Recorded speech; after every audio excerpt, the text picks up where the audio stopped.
Good afternoon and welcome to Lunchtime News. You're with me, Sarah Fonseca. Before we head into our stories, first we'll take a look at headlines.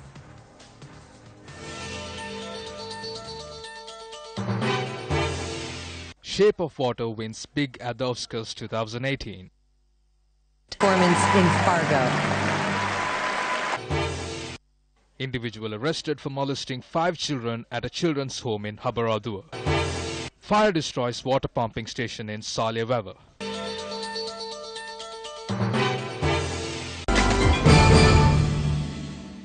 An employee of the children's home in Habaradua has been arrested for abusing 5 children.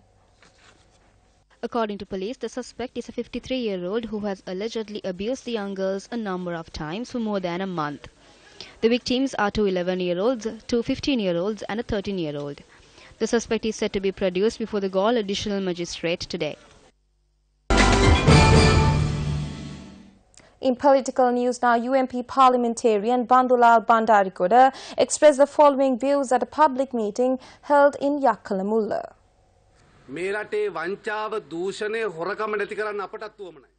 We also want to get rid of fraud and corruption in the country. That is what we agitated for while we were in the opposition. We have several questions. We sent Dilruksha Das Wickramasinghe from the Bribery Commission back to the Attorney General's Department, who objected to handing over the Law and Order Ministry to Sarath Fonseca. We have our doubts whether the people who shout against corruption and say that Aloysius should be thrown in jail are the same people who enter into deals with these rogues at night. We need to hand over the police to a person with a strong backbone so that thieves past and present can be brought before the law. Our request is to hand over the ministry to someone like Sarath Fonseca. Former Chief Minister of the North Central Province, S.M. Ranjit, speaking in Vavuniya, remarked on the outcome of the recent local elections. At the local government elections, the people decided the government must be sent packing. The government is shameless. That is why they changed the faces in their cabinet and are moving ahead under the same scheme. This needs to be changed and the people need to be given proper development. The economy needs to be strengthened. They must venture into such a program and not just change the faces. That will not resolve the problem.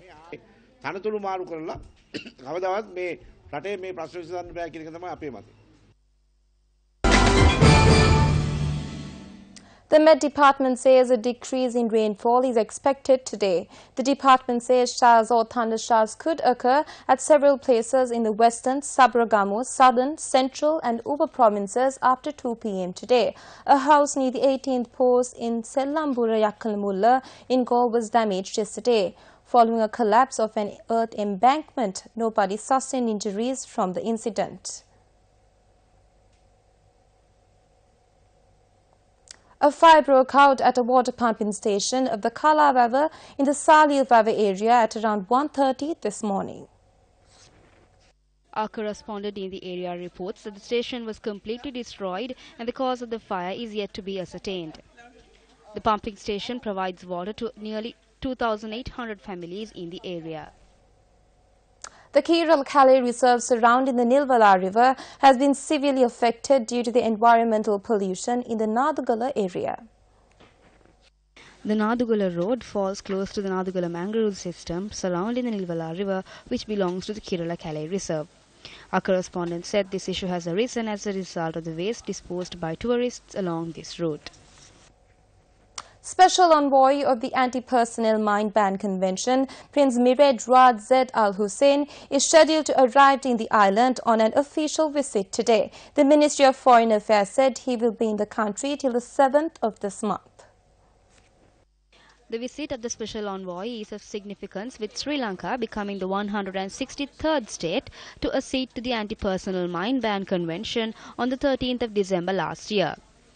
During his visit, Prince Zaid Al Hussein is scheduled to call on President Maithripala Sirisena, Prime Minister Ranil Wickramasinghe and Minister of Foreign Affairs Tilak Marapana.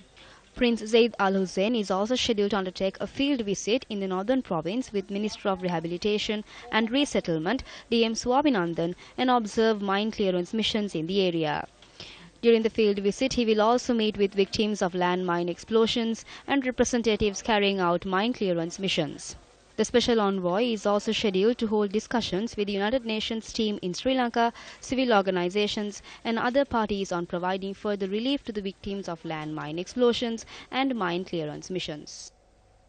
The movement to protect the consumers of the Rajangane drinking water project convened a media briefing today. There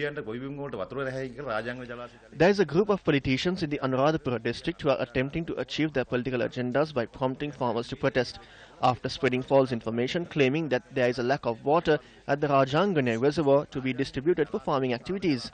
The Rajangane reservoir is huge. There are 32 spill gates for one season. The spill gates of the Rajangane reservoir are open thrice per season. This is filled with water, but the people in Rajangane do not have access to clean drinking water. They are conspiring to stop this project and to achieve political agendas at a time when we can successfully complete the drinking water project. Over 200,000 people will benefit through this drinking water project of the Rajangane reservoir. We know how important water is and the requirements of Rajangane. Some of those politicians carried out a test run by making those farmers to protest. The remains of the late Venerable Darnagama Kusaladamathera have been moved to the Sri Sambodhi Viharya for the public to pay their last respects. The chief incumbent of the Sri Sambodhi Viharya in Colombo, Shastravedi Pandita Venerable Darnagama Kusaladamathera, passed away on Saturday morning. The final rites on the late Venerable Darnagama Kusaladamathera will take place on Thursday with full state sponsorship at the Independence Square.